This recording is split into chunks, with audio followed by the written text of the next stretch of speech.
Hello Gemini, Sun, Moon, Rising, and Venus signs. Kamusta kayo? Sana po nasa mabuti kayong kalagayan. Welcome back po sa Star Tarot. Kung bago kayo dito, welcome din kayo. Thank you sa inyong support. I truly appreciate it. God bless you all. Paunang mensahe ni Gemini ay strength. Ayan, so kailangan ninyo dito ng inyong confidence, ng inyong courage, yung inyong inner strength, yung inyong bravery, no?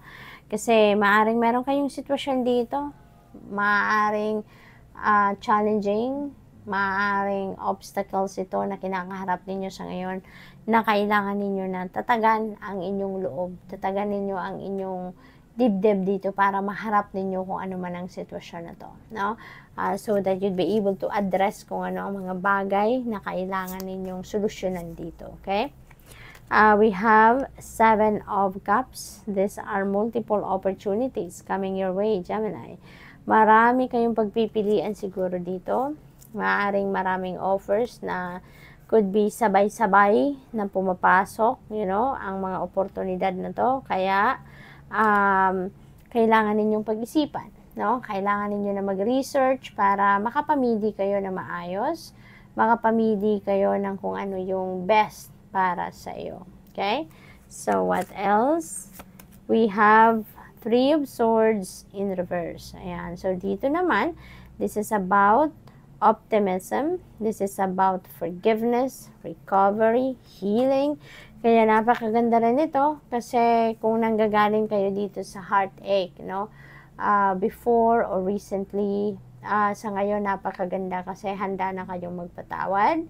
Handa na kayo na tanggapin ang inyong sitwasyon, kung ano ang nakaraan ay nakaraan na. Handa na kayong tanggapin na that's already behind you and handa na kayong magsimula ng bagong buhay. Handa na kayong mag-move forward sa buhay ninyo, Gemini. We have the Devil energy. Ayan, so this is a Capricorn energy. Kaya maaaring iba sa inyo dito is dealing with a Capricorn, or maybe you are or you have, no, should I say, you have a Capricorn placement sa iyong chart. So, dito din sa, sa Devil energy in reverse, parang, in a way, parang tagumpay din ang makakamit ninyo dito because malalagpasan na din ninyo dito kung ano man yung mga bagay na unhealthy na, no? Unhealthy para sa inyo na kinabibilangan ninyo. Pwedeng addiction yan, pwedeng sobra-sobrang pagtatrabaho, no? Yung overwhelming na yung pagtatrabaho ninyo. So, along those lines, no, yung mga ganon, ang pwede ninyo ditong malagpasan na. Pwede na ninyong mabago ang inyong sitwasyon dito for the better. We have the Moon energy. Yan. So, ang imbitasyon sa inyo ng Moon energy is for you to follow what your intuition is telling you. Even in your dreams as well, mag-pay attention kayo sa mga elemento ng inyong panaginip na napapanaginipan ninyo, no? Kasi yan ay gabay sa inyo ng universe. So, importante na pagising ninyo, kung naaalala nyo pa yung mga elemento na nakita ninyo sa inyong panaginip, no? Pagising ninyo, isulat po ninyo yan at i-google po ninyo. Tignan ninyo, i-search ninyo kasi marami na din online ang nag-i-explica po ng iba't ibang meaning ng ating mga panaginip. So, that is guidance para sa iyo, no? What else?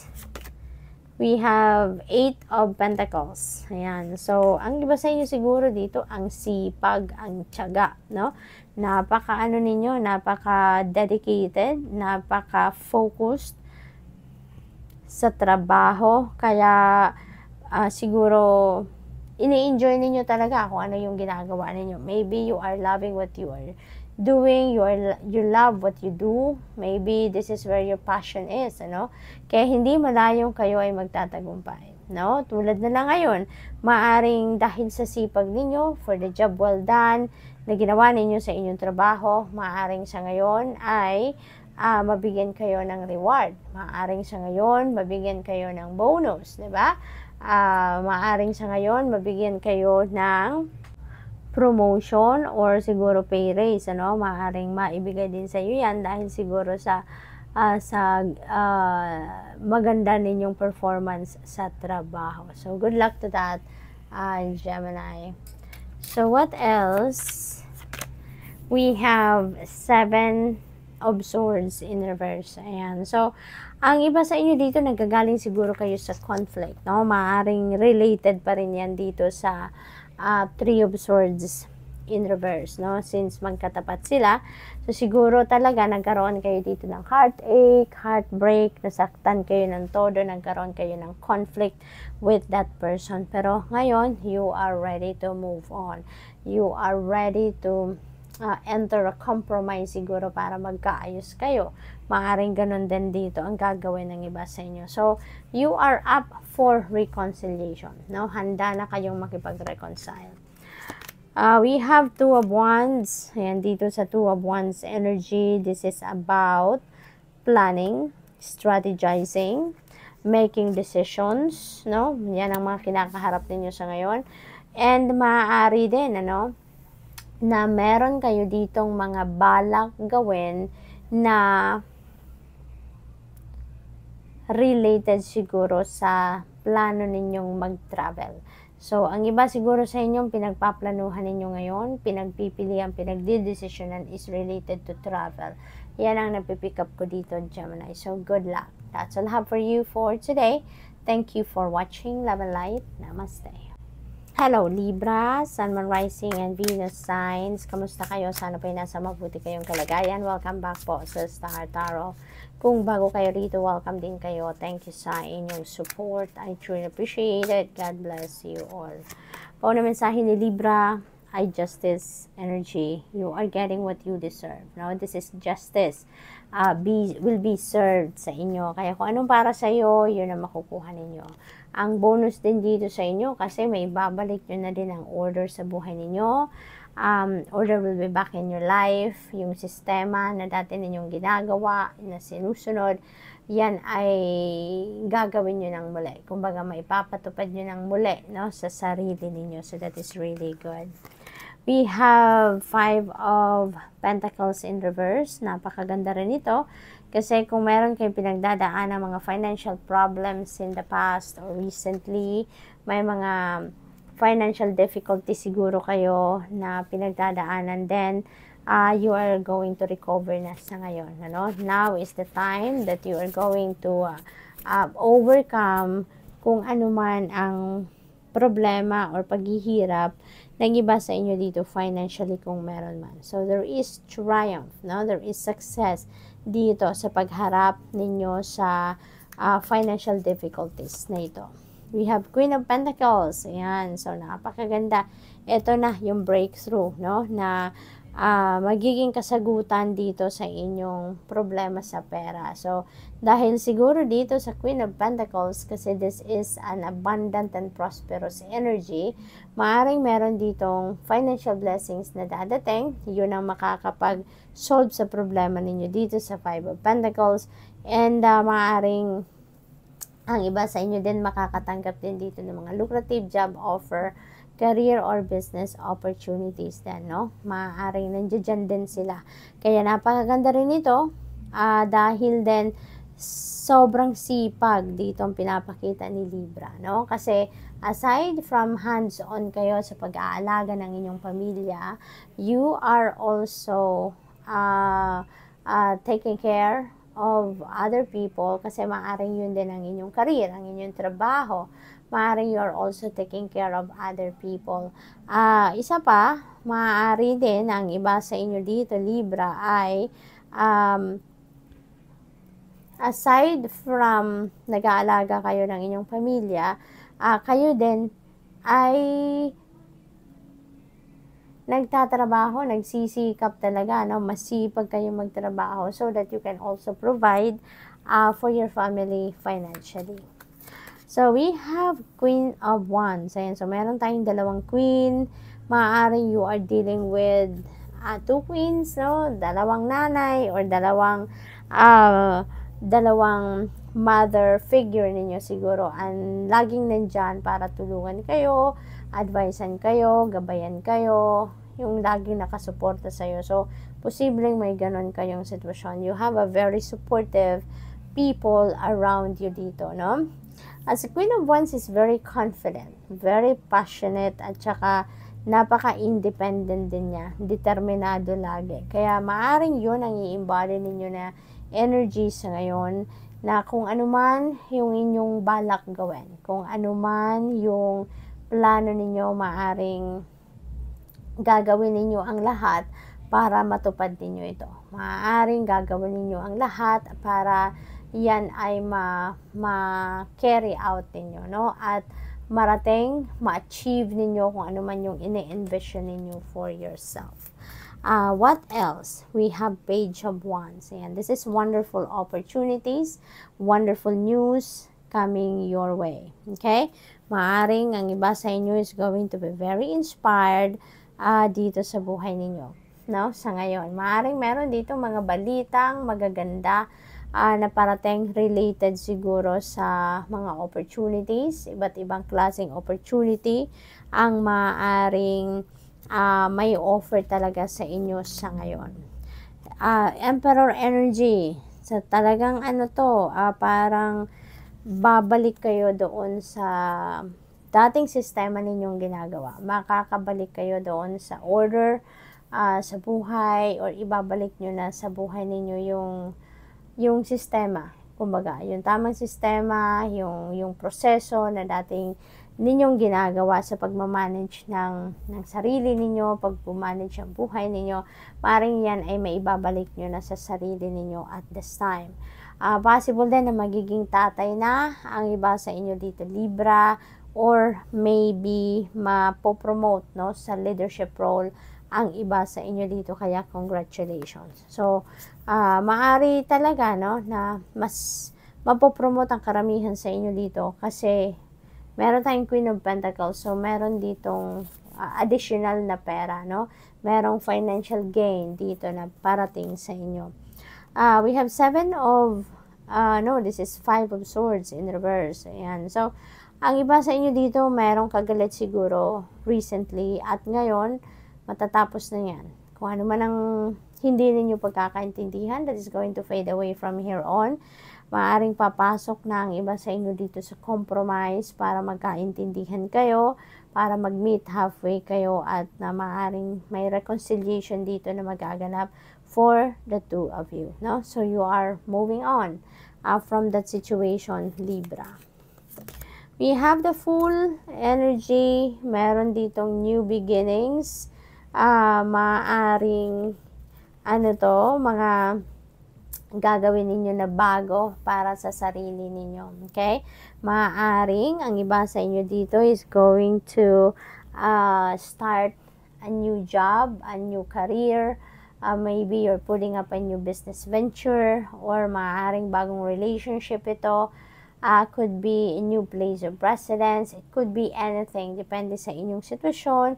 But definitely, you're going to start something fresh dito sa buhay ninyo. So, congrats. And that's all I have for you for today. Thank you for watching. Love and light. Namaste. Hello, Aquarius, Sun, Moon, Rising, and Venus signs. Kamusta kayo? Sana po ay nasa mabuti kayong kalagayan. Welcome back po sa Star Tarot. Kung bago kayo dito, welcome din kayo. Thank you sa inyong support. I truly appreciate it. God bless you all. Aquarius, we have 7 of Wands. Ayan, so you may need to defend yourself dito, Aquarius. Siguro maraming naiinggit sa inyo. Maaring ginagawan kayo ng kwento. Maaring some of the people around you are trying to take you down dito. Kaya kailangan ninyo siguro dito na depensahan ang inyong sarili. Protect yourself from those negativity, no? So, it's all up to you. Depende sa inyong sitwasyon. Use your own judgment and discernment on that situation. Okay? Kung kailangan ninyong maging defensive kayo, then do so. Pero kung sa tingin ninyo, waste of your time, waste of your energy, then wag nyo na lang pansinin. Diba? Just stand your ground. We have Ace of Swords. Napakaganda. Ang iba sa inyo dito nang gagaling sa isang obstacle or problematic situation. chaotic situation sa buhay ninyo. Pero mapagtatagumpayan nyo yan. Merong naghihintay na triumphant energy dito sa inyo, no?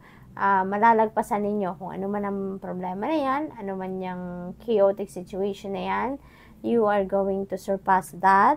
At magkakaroon kayo dito ng clarity of mind, magkakaroon kayo dito ng new ideas, new inspiration na magagamit ninyo para kayo ay para malaman ninyo kung paano ninyo ina-navigate ang chaotic situation na to, at eventually you're going to succeed. We have death energy. Napakaganda kasi this is a massive transformation na maaaring mangyari sa buhay ninyo, Aquarius. Okay? This is a major transformation, maraming ganap, maraming pagbabago, maraming movement ang maaaring maganap dito sa buhay ninyo. So, there is a new beginning energy din dito and ending energy. So, may dalawa na tayong new beginning energy with the Ace of Swords and the Death energy. Dito naman, magkikreate kayo ng pagbabago sa buhay ninyo. Merong mga chapter sa buhay ninyo dito na sasara nyo na, iiwanan nyo na because you know that hindi na to nagsiserve ng highest good ninyo. Hindi na to nagsiserve ng inyong best interest. Kaya magdedesisyon kayo na iwanan na ang sitwasyon na to. You're going to leave that behind you at handa na kayong pumasok sa bagong cycle, no, ng buhay ninyo. So, we have Page of Wands. Ayan. So, these are wonderful opportunities. Okay?